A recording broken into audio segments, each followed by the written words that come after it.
इस वक्त हमारे साथ आज तक और इंडिया टुडे पर मौजूद हैं सीधे भोपाल से मध्य प्रदेश के मुख्यमंत्री शिवराज सिंह चौहान। शिवराज चौहान साहब, स्वागत है आपका। सबसे पहले ये बताएं कि आप ठीक हैं, आपके परिवार में, आपके यहाँ पे भोपाल में सब ठीक ठाक?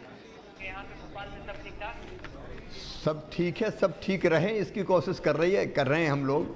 पूरा देश भी, दुनिया भी, और भोपाल और मध्य प्रदेश पे भी हम यही प्रयास कर रहे हैं कि हम सब लोग ठीक रहें, मध्य प्रदेश की 7.5 करोड़ जनता ठीक रहे और अपना देश ठीक रहे।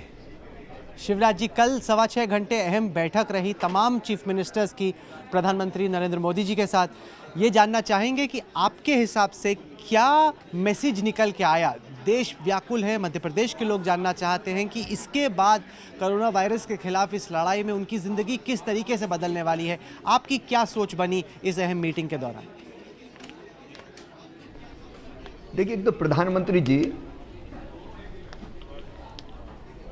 वो दूरदृष्टा है, कल्पनाशील मस्तिष्क के धनी है। एक तड़फ है उनके मन में देश को आगे ले जाने की, जनता को इस महामारी से बचाने की, और इस लड़ाई में पूरा देश उनके साथ खड़ा है। मैं समझता हूं कि ऐसे प्रधानमंत्री जिन्होंने टीम इंडिया अगर बनाई तो उसमें प्रधानमंत्री और उनके कैबिनेट के सदस्य नहीं है, केवल प्रधानमंत्री और मुख्यमंत्री मिलकर राज्यों के ये टीम इंडिया है। और इसी टीम इंडिया के साथ 5वीं बार उन्होंने विचार विमर्श किया है। अब मैसेज जो निकल के आता है, एक तो ये है कि हमको कोरोना के साथ जीने की आदत अभी डालनी पड़ेगी। इसका अर्थ ये नहीं है कि हम कोरोना को लड़के ख़त्म नहीं करेंगे, वो लड़ाई जारी रहेगी लगातार। संक्रमण कैसे फैलने से रोकें, वो जरूरी, उसके सारे प्रयास जारी रहेंगे। और उन प्रयासों को भी प्रधानमंत्री जी, केंद्र लगातार गति देता है, बल देता है।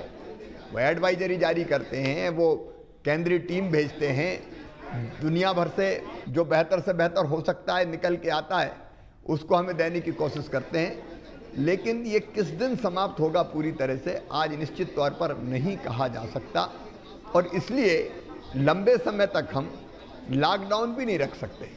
हमको संक्रमण रोकने के सारे उपाय करते हुए आर्थिक गतिविधियां प्रारंभ करनी पड़ेगी, क्योंकि जान तो है ही, लेकिन जान के साथ साथ जहान भी है। और इसलिए अब हमको एक तरफ प्रयास करना है कोरोना संक्रमण या कोरोना वायरस के संक्रमण को रोकने का, वहीं दूसरी तरफ हमको कोशिश करनी है कि हमारी आर्थिक गतिविधियां और लोगों की ज़िंदगी पटरी पर आए।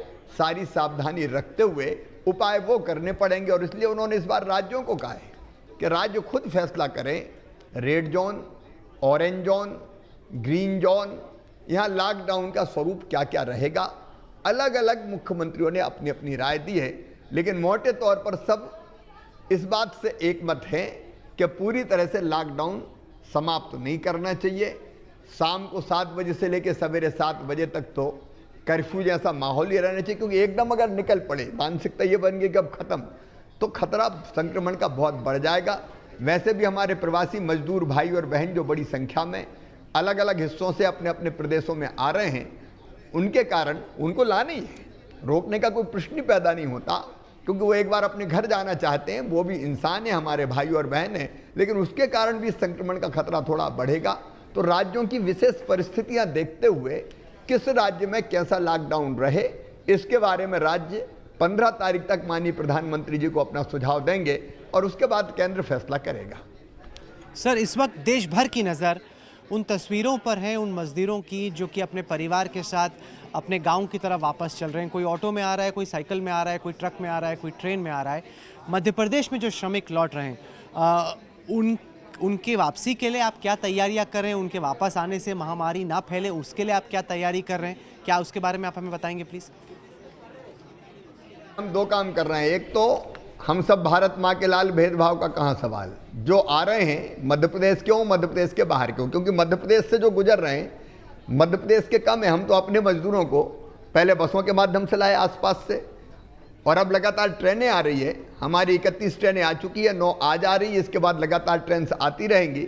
अलग अलग राज्यों से टाई अप करके जैसे वो व्यवस्था करते हैं, अनुमति देते हैं, हम ट्रेन की व्यवस्था करके उनको ला रहे हैं। ट्रेन से उतार के बसों के माध्यम से उनको उनके घर पर ले जाते हैं, गांव में ले जाते हैं और गांव में ले जाके उनको होम क्वारंटाइन करने का काम ही हम कर रहे हैं, क्योंकि गांव इतनी बड़ी व्यवस्था बनाना संभव नहीं है कि आप कोई बड़े क्वारंटाइन की, आप इंस्टीट्यूशनल क्वारंटाइन की बात करें, लेकिन पूरी तरह से उनकी स्क्रीनिंग करके, उनकी जांच करके उनको घर में ही क्वारंटाइन करते हैं। गांव में एक बात है कि घरों की स्थितियां ऐसी नहीं कि एक घर में बहुत सारे लोग रहते हो या बिल्कुल पास पास घनी आबादी जैसे महानगरों में होती, वो स्थिति नहीं है, और इसलिए हम वो काम कर रहे हैं। लेकिन दूसरी तरफ मध्य प्रदेश से होके उत्तर प्रदेश, बिहार, झारखंड, पश्चिम बंगाल, उड़ीसा जाने वाले हजारों नहीं लाखों की संख्या में लोग आए। हमने फैसला किया है कि उनको भोजन की व्यवस्था, पानी की व्यवस्था, नाश्ते की, चाय की व्यवस्था, लेकिन इसके साथ मध्य प्रदेश की धरती पर कोई पैदल ना चले उसको बसों में बैठा के हम बॉर्डर तक छोड़ के आने के अभियान में लगे हुए हैं। आज ही हमारी लगभग 300 दूसरे प्रदेश में महाराष्ट्र तरफ से या दूसरे तरफ से आने वाले, दक्षिण से आने वाले, पश्चिम से आने वाले हमारे मजदूर भाई बहन हैं, उनको दूसरी बॉर्डर तक छोड़ने के काम में अलग अलग जिलों में लगी हुई है, क्योंकि हमारे अपने हैं वो, और इसलिए इस तपती धूप में पैदल ना चलना पड़े और अपने घर तक, अपने गंतव्य तक, कम से कम मध्य प्रदेश की बॉर्डर तक हम उनको छोड़े। आगे का जो रास्ता है वो अगला राज्य तय करवाए, लेकिन मध्य प्रदेश में हम ये असुविधा उनको नहीं होने देंगे। जहाँ तक मध्य प्रदेश का सवाल है, हम जहाँ बहुत ज़रूरी है वहीं इंस्टीट्यूशनल क्वारंटाइन की व्यवस्था कर रहे हैं, नहीं तो हम घरों में ही उनको क्वारंटाइन करने का काम कर रहे हैं। मध्य प्रदेश में इम्यूनिटी बढ़ाने के लिए आयुर्वेदिक काढ़ा हमने लगभग 2.25 करोड़ परिवारों को बांटा है, इनको भी हम देने का काम कर रहे हैं। हमारी जो टीमें हैं गांव में, चाहे वो हमारी आंगनबाड़ी कार्यकर्ता हो, आशा कार्यकर्ता हो, एएनएम हो, गांव का पटवारी हो, पंचायत सचिव हो, इन सबको हमने इन कामों में लगाया हुआ है। और गांव-गांव तक ये संदेश, इसलिए गांव के लोग भी पूरी तरह से अवेयर है कि जाते ही कोई एकदम मिक्सअप ना हो जाए, उनको अलग रहना पड़ेगा, 2 गज की दूरी रखनी पड़ेगी और कम से कम 14 दिन अकेले रहना पड़ेगा। एक जो बड़ा मुद्दा उठा सर चीफ मिनिस्टर्स की बैठक में, वो राज्यों के राजस्व को लेकर था, स्टेट के रेवेन्यू को लेकर था। अभी थोड़ी देर पहले हेमंत सोरेन जी से बात हो रही थी, झारखंड के मुख्यमंत्री, वो कह रहे थे कि अगर ट्रेनों के खर्चे हमें देने पड़े और अगर हमें रियायत नहीं मिली सरकार की तरफ से, हमारा पूरा खजाना खाली हो जाएगा, हमारे पास पैसे नहीं है, जीएसटी का रेवेन्यू हम लोगों को मिला नहीं, हम पूरी तरीके से सेंटर पर डिपेंडेंट है। क्या आप मध्य प्रदेश के बारे में हमें थोड़ा बताएंगे कि आपके रेवेन्यू, आपका जो राजस्व है जिससे सरकार के खर्चे चलते हैं, उसकी फिलहाल क्या स्थिति है, और राजस्व को लेकर आपकी केंद्र सरकार से क्या उम्मीद है? देखिए, हमको अलग ढंग से सोचना पड़ेगा। इस समय जहाँ तक वित्तीय संकट का सवाल है, केंद्र के पास भी पैसा नहीं है, राज्यों के पास भी पैसा नहीं है, टैक्स आया नहीं, अर्थव्यवस्था को काफ़ी नुकसान पहुँचा है। लेकिन केंद्र ने इसके रहते हुए भी 1,70,000 करोड़ का गरीब कल्याण पैकेज दिया, अलग अलग जनधन खातों में पैसा डाले, समय समय पर मतलब जब मनरेगा का जो काम चल रहा है, आज मुझे कहते हुए खुशी है कि पहले से ही मनरेगा के लिए मध्य प्रदेश जैसे राज्य को, हर एक राज्य को, केवल मध्य प्रदेश को नहीं, 600 करोड़ रुपया से ज़्यादा दिए, और इसलिए मनरेगा के काम में भी रोजगार लोगों को काफ़ी मिल रहा है। लाने का जहाँ तक ट्रेनों से सवाल, 85% जो खर्चा है वो केंद्र सरकार उठा रही है, बाकी हम राज्य सरकार के मद से जमा कर रहे हैं। ये जरूर है कि दिक्कत सबके सामने है, केंद्र के सामने भी, राज्य के सामने भी, इसलिए मिलजुल के हमको हल निकालना पड़ेगा और कई चीज़ें हमको सोचनी पड़ेगी। रोजगार के अवसर अगर हमको सृजित करने हैं तो आर्थिक गतिविधियां हम व्यापक पैमाने पर चालू करें, वो काम हम कर ही रहे हैं, लेकिन उसके साथ साथ इंफ्रास्ट्रक्चर में हमको काफ़ी पूंजी डालनी पड़ेगी, पूंजीगत व्यय बढ़ाना पड़ेगा। और पूंजीगत व्यय, हम कहें खजाने में पैसा नहीं है तो हमको 2 उपाय करने पड़ेंगे। एक, आप बजट बोरिंग करनी पड़ेगी, हम अलग अलग तरीके अपनाएं। मध्य प्रदेश में हम जैसे सोच रहे हैं कि बांधों के लिए एनवीडीए जैसे, हमारे नर्मदा घाटी जैसी योजनाएं बड़ी बड़ी हमारी हजारों करोड़ रुपए की, जैसे बांध बनेंगे, उसके लिए हम कंपनी बना के अलग से बोरिंग की योजना बना रहे हैं। ये हमने केंद्र सरकार से जरूर निवेदन किया कि FRBM एक्ट के अंतर्गत जो GDP का कुल 3.5% आप राज्यों को एक साल में कर्ज लेने की अनुमति देते हैं, वो बढ़ा के 5.5% कर दी जाए। 2% की ये गुंजाइश अगर होगी तो इस पैसे को हम पूंजीगत व्यय मान के हम अधोसंरचना के विकास में लगाएंगे, क्योंकि उधर अगर काम होगा, बांध बनेंगे, सड़कें बनेंगी, पुल पुलिया, स्कूल, अस्पताल बनेंगे, तो लोगों को डायरेक्ट रोजगार मिलेगा, इनडायरेक्ट रोजगार मिलेगा, उनके हाथ में पैसा आएगा, उनके हाथ में पैसा आएगा तो दुकान पे जाके सामान खरीदेंगे, सामान खरीदेंगे तो कारखानों का माल उठेगा, कारखानों का माल उठेगा तो पूंजी का निर्माण होगा, पूंजी का निर्माण होगा तो और नया निवेश आएगा। ये पूरा का पूरा चक्र है। तो हमको उस तरह के प्रयास करने चाहिए, बजाय इसके कि हमारे पास पैसा नहीं है, वो हमें नहीं दे रहे। केंद्र सरकार भी सारे उपाय कर रहे, मदद करेगी। हम और अल्पकालिक योजनाओं के साथ साथ दीर्घकालिक योजनाएं भी बना रहे हैं। मध्य प्रदेश में हम सोच रहे हैं कि स्वर्णिम अवसर जैसा भी है, चुनौती को हम अवसर के रूप में बदल दें, और इसलिए निवेश आमंत्रित करने के हम भरसक प्रयास कर रहे हैं। हमने लेबर लॉज में भी सुधार किए, उद्योगों को कई और सहूलियत देने की हमने घोषणा की है, ताकि और भी नया निवेश आए और लोगों को हम रोजगार दे सकें।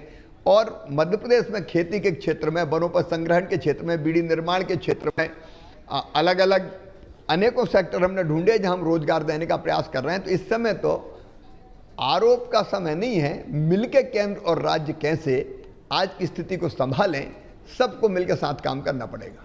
सर, आपने लेबर लॉज का जिक्र किया। आरएसएस के ही भारतीय मजदूर संघ ने, कांग्रेस के एमपी राहुल गांधी ने इसकी मुखालफत की। कहा, आपके बारे में तो इतना नहीं, लेकिन खासतौर से उत्तर प्रदेश और मध्य प्रदेश का भी जिक्र आया कि जिस तरह से आपने लेबर लॉज को डाइल्यूट किया है, उससे जो लेबरर्स हैं ऐसे टाइम पे जब वैसे ही उनकी स्थिति बड़ी ख़राब है, उन पर और चोट पहुंचेगी, क्योंकि कानून के तहत जितनी भी उनको सुरक्षा थी वो अब खींच ली गई है। उद्योगपतियों के लिए आसान हो गया हायर और फायर करना। आपकी क्या सोच रही, लेबर लॉज को अमेंड करने में आपकी क्या सोच है, और इन्वेस्टमेंट को अट्रैक्ट करने में आपके हिसाब से कितनी मदद मिलेगी? बदलती हुई दुनिया में हमको बदलना पड़ेगा, मजदूरों के हित सुरक्षित रखते हुए, उनकी सुरक्षा सुरक्षित रखते हुए। हम अगर लाल फीताशाही के मकर जाल में उद्योगों को उलझाए रहेंगे, अब हर कभी लेबर इंस्पेक्टर जांच करने के लिए क्यों जाएं? जब मन में आया तब इंस्पेक्शन करने अब चल दिए बिना किसी शिकायत के।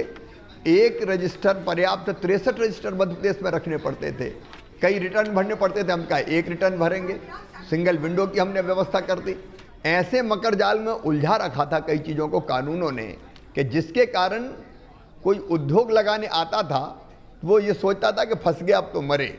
हमने उनको आसान किया है। हमने अपने मजदूरों की सुरक्षा को सुनिश्चित करते हुए मिनिमम आय, जो सैलरी है, मिनिमम वेजेज है, उनको सुरक्षित रखते हुए कुछ सुधार किए हैं, जो उद्योगों को लाने में भी, अट्रैक्ट करने में सहायक होंगे और मजदूरों के हितों को भी संरक्षित करने का काम करेंगे।